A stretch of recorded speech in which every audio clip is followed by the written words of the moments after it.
Movie की शुरुआत एक बहुत विशाल समंदर को दिखाते हुए होती है, जिसके अंदर एक बहुत खूबसूरत सी दुनिया बसा करती थी। मरमेड्स और सी क्रिएचर्स की दुनिया, जो हमारी दुनिया से बहुत अलग थी। समंदर में हम बहुत बड़ा सेलर्स का जहाज देखते हैं। उसमें बैठे लोग समंदर से एंटीक चीजों को इकट्ठा करने आया करते थे।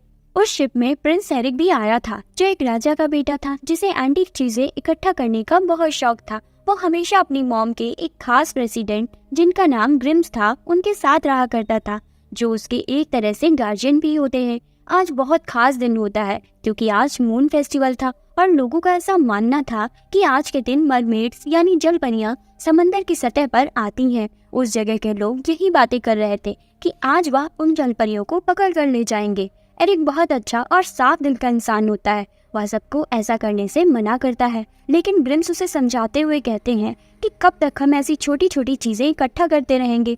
बाकी कंट्रीज के सेलर्स बहुत एंटीक चीजें लेकर जाते हैं, शायद हमें भी ऐसा ही करना चाहिए। लेकिन प्रिंस उसे मना करता है, क्योंकि वह इन सब चीजों से दूर रहना चाहता था। फिर हमें समंदर के अंदर के सीन दिखाए जाते हैं, जहाँ की दुनिया बहुत खूबसूरत होती है, जो शायद हमारे इमेजिनेशन से बढ़कर सुंदर थी। जहाँ समंदर के देवता किंग ट्राइटन, जिनकी 7 बहुत खूबसूरत सी बेटियां होती हैं, वह अपनी 6 बेटियों के साथ बैठे होते हैं और अपनी 7वीं बेटी के आने का इंतजार कर रहे होते हैं, जिसका नाम एरियल होता है। किंग ट्राइटन अपने पसंदीदा एडवाइजर सेबेस्टियन को एरियल को ढूंढकर लाने को भेजते हैं। सेबेस्टियन एक क्रैब होता है। सेबेस्टियन भी एरियल को ढूंढने निकल जाता है। इधर एरियल को एरिक की दूरबीन मिलती है, जो समंदर में गिर गई होती है। तब हमें पता चलता है कि एरियल को इंसानों की चीजें इकट्ठा करने का बहुत शौक था, यहाँ तक कि उसके पर्सनल रूम में भी सारी इंसानों की ही चीजें रखी हुई थी। एरियल इंसानों की चीजों को ढूंढते ढूंढते बहुत दूर निकल जाया करती थी, और आज भी ऐसा ही कुछ होता है। एरियल अपने फ्रेंड फ्लॉन्डर, जो कि एक फिश थी, उसके साथ टूटे शिप की ओर जा रही होती है। फ्लॉन्डर उसे मना करते हुए कहती है कि वह उधर ना जाए, क्योंकि वहाँ शार्क से खतरा है, पर एरियल उसकी एक ना सुनती। तभी अचानक सच में एक शार्क उस पर हमला कर देती है, लेकिन एरियल शार्क को चकमा देकर किसी तरह वहाँ से बचकर भाग आती है। एरियल को आज एक नई चीज मिलती है, जो कि एक फॉग था। एरियल को नहीं पता था कि यह क्या है। वह अपनी फ्रेंड स्कटल को फॉग दिखाती है और उससे पूछती है कि यह क्या है। स्कटल को भी नहीं पता होता है कि यह क्या चीज है, लेकिन वह उससे बोलती है कि यह बाल बनाने के काम आता है। एरियल भी स्कटल की बात मानकर फॉग से अपने बालों को संवारने लगती है। तभी वहाँ सेबेस्टियन पहुँच जाता है और उससे कहता है, क्या तुम्हें याद नहीं, आज मून फेस्टिवल है। किंग ट्राइटन आपको बुला रहे हैं और आपकी सारी बहनें वहाँ प्रेजेंट हो चुकी हैं और आप ही नहीं हो वहाँ पे। एरियल तुरंत अपने फादर से मिलने तेजी से तैरकर जाने लगती है।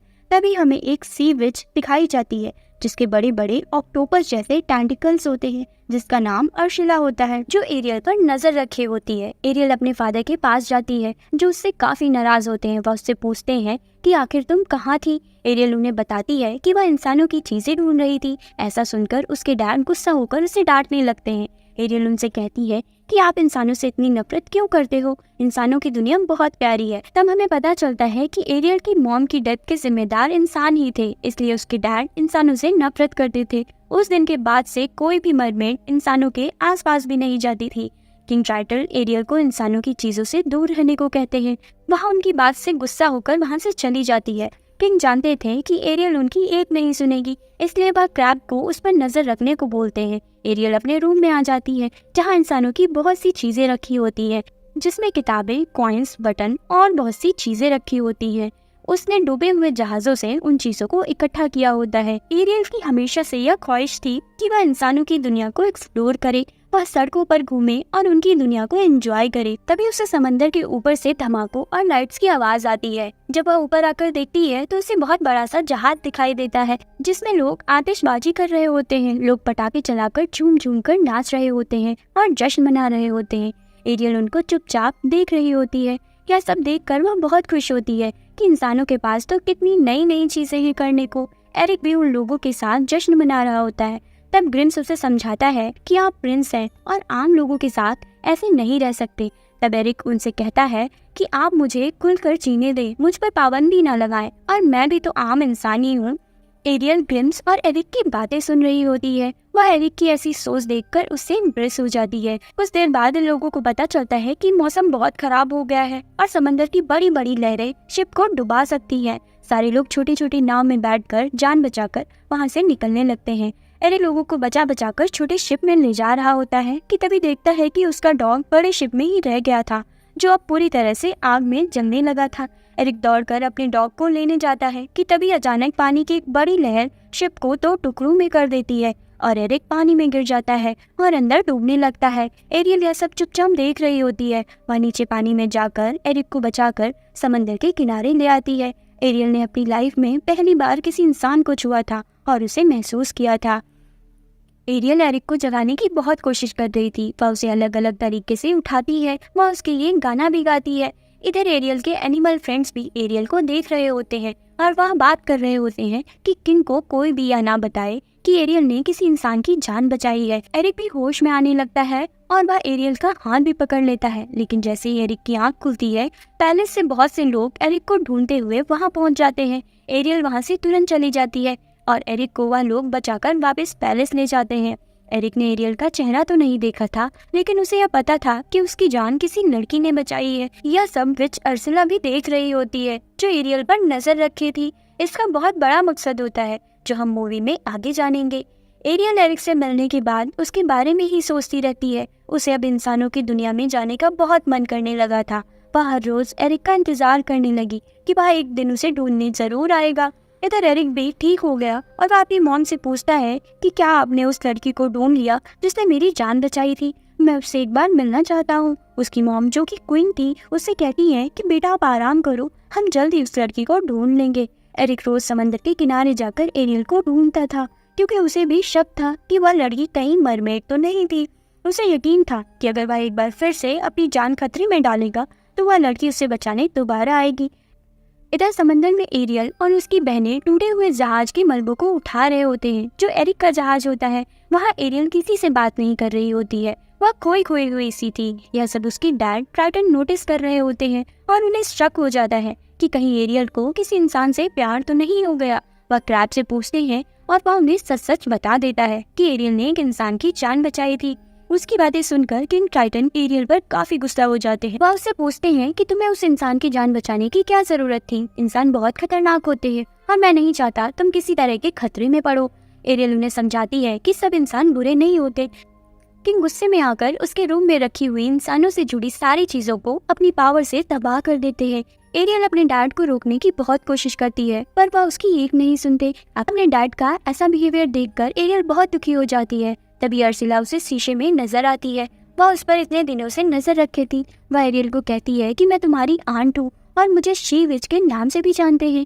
अर्सिला उससे कहती है कि मैं जानती हूँ तुम क्यों उदास हो, मैं तुम्हारी मदद कर सकती हूँ, लेकिन उसके लिए तुम्हें मुझसे मिलना होगा। एरियल भी उससे मिलने चली जाती है। अर्सिला एक जॉइंट ऑक्टोपस होती है। वह एरियल से कहती है कि मुझे पता है कि तुम्हें एक इंसान से प्यार हो गया है और तुम इंसानों की दुनिया में जाकर रहना चाहती हो। मैं इसमें तुम्हारी मदद कर सकती हूँ। एरियल उससे पूछती है कि वह उसकी कैसे मदद करेगी। अर्सिला कहती है कि मैं तुम्हें पैर दे सकती हूँ, जिससे तुम जमीन पर चल सकोगी और अपने प्यार से मिल सकोगी, लेकिन मेरी कुछ शर्त है। तुम्हें 3 दिन के अंदर ट्रू लव किस करके वापस आना पड़ेगा, और अगर तुम ऐसा नहीं कर पाई तो तुम्हारी आवाज हमेशा के लिए मेरी हो जाएगी और 3 दिन के बाद तुम अपने असली रूप में आ जाओगी, लेकिन उसके बाद तुम पानी में कभी तैर नहीं पाओगी। इतनी सारी शर्त सुनकर एरियल वहाँ से जाने लगती है।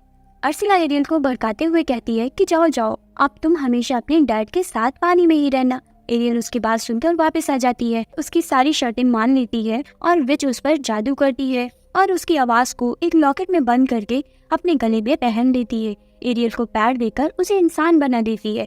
एरियल इंसान बनने के बाद पानी के अंदर नहीं रह पा रही थी, उसे पानी के ऊपर सांस लेने के लिए आना पड़ता है। दरअसल अर्सिला विच का इन सब के पीछे बहुत बड़ा मकसद होता है। वह एरियल के डैड किंग ट्राइटन को हराकर समंदर की क्वीन बनना चाहती थी। उससे बीच एक मछुआरा मछली पकड़ने आया था, जो एरियल को भी मछलियों के साथ जाल में फंसा लेता है। वह एरियल को जाल में देखकर काफी हैरान होता है और उससे पूछता है कि तुम यहाँ समंदर में कैसे आ गई।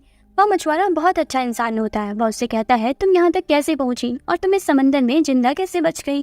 परेशान नहीं हो, मैं तुम्हें क्वीन के पास छोड़ दूंगा, वह तुम्हें तुम्हारे घर तक छोड़ देंगी। एरियल के एनिमल फ्रेंड्स भी वहाँ पे आ जाते हैं। एरियल, जो कि अब इंसान बन चुकी थी, वह अपने पाँव को देखकर बहुत खुश होती है।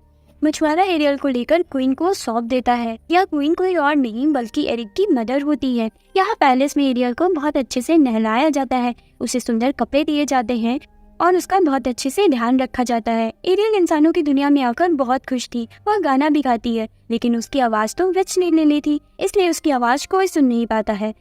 एरिक को जब यह बात पता चलती है कि एक लड़की को समंदर से बचाकर पैलेस में लाया गया है, तो वह एरियल से मिलने आता है और उसे ऐसा लगता है कि यह लड़की वही होगी जिसने उसकी जान बचाई थी। लेकिन एरियल की तो आवाज ही नहीं निकल रही होती है, इसलिए वह उसे कुछ बता भी नहीं पाती। एरिक उससे कहता है कि वह आराम से इस पैलेस में रह सकती है। जब एरिक वहाँ से चला जाता है तो सेबेस्टियन उससे कहता है, एरियल, तुम्हें एरिक को जल्दी से ट्रू लव किस करनी होगी ताकि तुम अर्सिला से अपनी आवाज वापस ले सको और हमेशा के लिए एरिक के साथ यहाँ रह सको। तभी वहाँ पर स्कटल आ जाता है और वह एरियल का खाना खाने लगता है। वह दोनों देखते हैं कि एरियल वहाँ से जा चुकी होती है। जब हमें दिखाया जाता है कि एरियल महल में घूमते हुए एक रूम में पहुँच जाती है जहाँ बहुत सी एंटीक चीजें रखी थी, जिसमें एक मरमेड भी होती है। तभी वहाँ पर एरिक आ जाता है और वह एरियल को अपनी चीजें दिखाने लगता है और उसे बताता है कि उसने कुछ चीजें समंदर के अंदर से और कुछ समंदर के ऊपर से इकट्ठा की है। एरियल वहाँ पर रखे हुए एक पत्थर को तोड़ती है जिसमें से हीरा निकलता है। वह हीरा निकालकर एरिक को दे देती है। एरिक उसे देखकर काफी खुश होता है क्योंकि उसे तो पता ही नहीं होता है कि इस पत्थर के अंदर भी कुछ है। फिर एरियल उसे स्तन बचा कर दिखाती है। एरिक एक्साइटेड होकर उसे अपनी चीजें दिखाने लगता है और फिर वह दोनों मैप देखते हैं जिसमें एरिक उसे अलग अलग कंट्रीज के बारे में बताता है। तभी वहाँ ग्रिम्स भी आ जाता है और वह एरिक को एरियल के साथ खुश देखकर उससे पूछता है, क्या अभी हमें उस लड़की की खोज जारी रखनी चाहिए जिसने आपकी जान बचाई थी। एरिक उससे कहता है कि आपको उस लड़की को ढूंढते रहना चाहिए और ग्रिम्स सिवा एक कैरेज की डिमांड करता है ताकि वह खुद उस लड़की को जाकर ढूंढ सके। ग्रिम्स उसके लिए एक कैरेज अरेंज कर देता है। फिर अगली सुबह एरिक एरियल को अपने साथ लेकर उस लड़की को ढूंढने चला जाता है। वह दोनों एक विलेज में पहुंच जाते हैं जहां एरियल काफी नई नई चीजों को देखती है और वह एरिक के साथ डांस भी करती है। फिर उसके लिए एक टैब भी खरीदती है। रात होने पर एरिक एरियल को नाव में बैठाकर समंदर की सैर करवाने ले जाता है। एरिक उससे उसका नाम पूछता है। तब एरियल आसमान की तरफ इशारा करते हुए कुछ कुछ बताती है। आखिरकार एरिक उसका नाम गैस ही कर लेता है। एरिक और एरियल के बीच काफी अच्छे मोमेंट्स हो रहे थे। वह दोनों एक दूसरे के साथ बहुत अच्छा फील कर रहे होते हैं, लेकिन अर्सिला यह सब देख रही होती है। वह दोनों काफी क्लोज आ चुके थे और किस करने ही वाले थे कि अर्सिला अपने जादू से उनकी बोट को पलट देती है और वह समंदर के अंदर काफी गुस्सा कर रही होती है और वह सोचती है कि यह दोनों इतना क्लोज कैसे आ सकते हैं। इधर एरियल की डैड काफी परेशान होते हुए अपनी बेटियों से पूछते हैं कि आखिर एरियल कहाँ चली गई, इतना टाइम हो चुका है, एरियल अब तक वापस क्यों नहीं आई। लेकिन किसी को भी एरियल के बारे में नहीं पता होता है। इधर एरिक और एरियल महल में भीगे हुए पहुंचते हैं। रास्ते में उन्हें ग्रिम्स मिल जाते हैं और वह उनसे पूछते हैं कि आज का दिन आपका तो अच्छा रहा होगा। फिर एरियल अपने रूम में चली जाती है। फिर एरिक और ग्रिम्स बात करने लगते हैं। ग्रिम्स कहता है कि आप दोनों एक दूसरे के साथ बहुत खुश रहते हैं। मुझे लगता है कि हमें उस लड़की की तलाश अब बंद कर देनी चाहिए। शायद आपको वह लड़की मिल चुकी है जिसके साथ आप बहुत खुश रहते हैं। लेकिन एरिक के मन में फिर भी कहीं न कहीं होप थी कि वह लड़की उसे जरूर मिलेगी। एरिक वापस समंदर के किनारे जाकर जोर जोर से पुकारने लगता है कि तुम कौन हो जिसने मेरी जान बचाई है, मेरे सामने क्यों नहीं आ रही हो। तभी उसे फॉग के पीछे से एक सुंदर सी लड़की दिखाई देती है जो पत्थर पे बैठी होती है। एरिक समझ जाता है कि शायद यह वही लड़की है जिसने उसकी जान बचाई थी। वह उसे महल लेकर आ जाता है। इधर एरियल के एनिमल फ्रेंड्स एरियल को जगाते हुए कहते हैं, उठो उठो एरियल, आज तुम्हें बहुत से काम करने हैं। तुम्हें एरिक को बताना है कि तुम उसे प्यार करती हो और उसे ट्रू लव किस भी करनी है, और तुम्हें यह भी बताना है कि तुम वही लड़की हो जिसने उसकी जान बचाई थी। एरियल जल्दी से रेडी होकर भागकर प्रिंस के पास पहुंच जाती है, लेकिन वहाँ देखती है कि एरिक तो किसी दूसरी लड़की को अपनी माँ से मिलवा रहा होता है और उनसे कह रहा होता है कि यही वह लड़की है जिसने उसकी जान बचाई। लेकिन असल में वह कोई और नहीं बल्कि अर्सिला होती है जो सुंदर लड़की का रूप लेकर एरिक के साथ आ गई थी। एरियल यह सब सुनकर बहुत दुखी हो जाती है और वह पैलेस को छोड़कर बहुत दूर चली जाती है। कटल को उस लड़की पर डाउट होता है। तभी उसे एरियल की गाने की आवाज आती है। जब वह उसे फॉलो करती है तो देखती है कि यह आवाज तो लॉकेट से आ रही है जो उस लड़की ने पहन रखा था, जो कि अर्सिला थी। इस कटल आकर एरियल को सब बताती है और उससे कहती है कि तुम्हें जल्दी से कुछ करना होगा वरना तुम हमेशा के लिए एरिक को खो दोगी। फिर वह सब महल की ओर चल देते हैं। इस कटल सेबेस्टियन के साथ महल में पहुंच जाती है जहां एरिक और उस लड़की की एंगेजमेंट होने वाली थी। स्कटल उस लड़की पर अटैक करने लगती है। तभी वहाँ एरियल आकर उसकी लॉकेट को तोड़कर निकाल देती है। उस लॉकेट से एरियल की आवाज निकलकर एरियल के गले में आ जाती है। अब एरियल बोल पा रही थी। एरियल एरिक को सब कुछ बता देती है कि वह वही लड़की है जिसने उसकी जान बचाई। सनसेट होने वाला था, यानी कि 3 दिन कंप्लीट होने वाले थे। क्या दोनों अभी तक किस नहीं किए होते हैं, या दोनों किस करने ही वाले होते हैं। तभी एरियल मरमेड के रूप में आ जाती है। अर्सिला अपने असली रूप में आकर अपने टेंटिकल से सब पर हमला करने लगती है और एरियल को लेकर समंदर में कूद जाती है। तभी समंदर में एरियल के डैड एरियल को ढूंढते हुए पहुंच जाते हैं। अर्सिला उनसे कहती है कि आपकी बेटी मेरी हुई, क्योंकि मेरी इससे ब्लड डील हुई थी जिसे तोड़ा नहीं जा सकता। किंग ट्राइटन एरियल की जान बचाने के लिए खुद की कुर्बानी देने को रेडी हो जाते हैं और अर्सिला उनसे उनका मैजिक वेपन ले लेती है और उन्हें जान से मार देती है और खुद पूरे ओशन की क्वीन बन जाती है। असल में अर्सिला हमेशा से यही चाहती थी, इसीलिए उसने एरियल को अपने जाल में फंसाया था। अर्सिला एरियल को भी मारने वाली होती है कि तभी वहाँ एरिक एरियल को बचाने आ जाता है। अर्सिला अपने ऊपर जादू करती है और बड़ा सा जॉइंट ऑक्टोपस बनकर दोनों पर हमला करने लगती है। वह अलग अलग तरह से एरियल को निशाना बनाती है और उसे मारने की कोशिश करती है। एरिक पहाड़ी पर लटका हुआ होता है। तभी एरियल को एक शिप दिखाई देता है। शिप के आगे वाले नुकीले हिस्से को अर्सिला की बॉडी में घुसा देती है और अर्सिला अपने असली रूप में आकर मर जाती है। अर्सिला के मरते ही किंग ट्राइटन फिर से जिंदा हो जाती है। एरियल अपने डैड का मैजिक वेपन उनको वापस कर देती है, क्योंकि किंग ट्राइटन ने अपनी जान की कुर्बानी देकर एरियल को बचाया होता है, इसलिए वह एरिक के पास जाने का नाम भी नहीं लेती है। इधर एरिक एरियल को ढूंढने के लिए वापस पानी के अंदर जाना चाहता था। वह अपनी माँ से जिद कर रहा होता है, लेकिन उसकी माँ उसे रोकती है और उसे बताती है कि ओशन में बहुत खतरनाक जानवर है, वह उसे मार डालेंगे। और फिर एरियल एक मरमेड थी, वह अपनी दुनिया में वापस लौट चुकी है। एरियल के डैड अपनी बेटी को उदास देखकर काफी दुखी होते हैं और आखिर में वह अपने जादू से एरियल को इंसान बना ही देते हैं। एरियल इंसान बनकर तुरंत एरिक के पास वापस आ जाती है, जो उसका इंतजार कर रहा होता है। वह दोनों गले लगते हैं, फिर दोनों ट्रू लव किस करते हैं। फिर पैलेस में इनकी शादी हो जाती है। फिर हम देखते हैं कि एरियल और एरिक दुनिया घूमने जाने वाले होते हैं। वह अपने पेरेंट्स से ब्लेसिंग लेते हैं।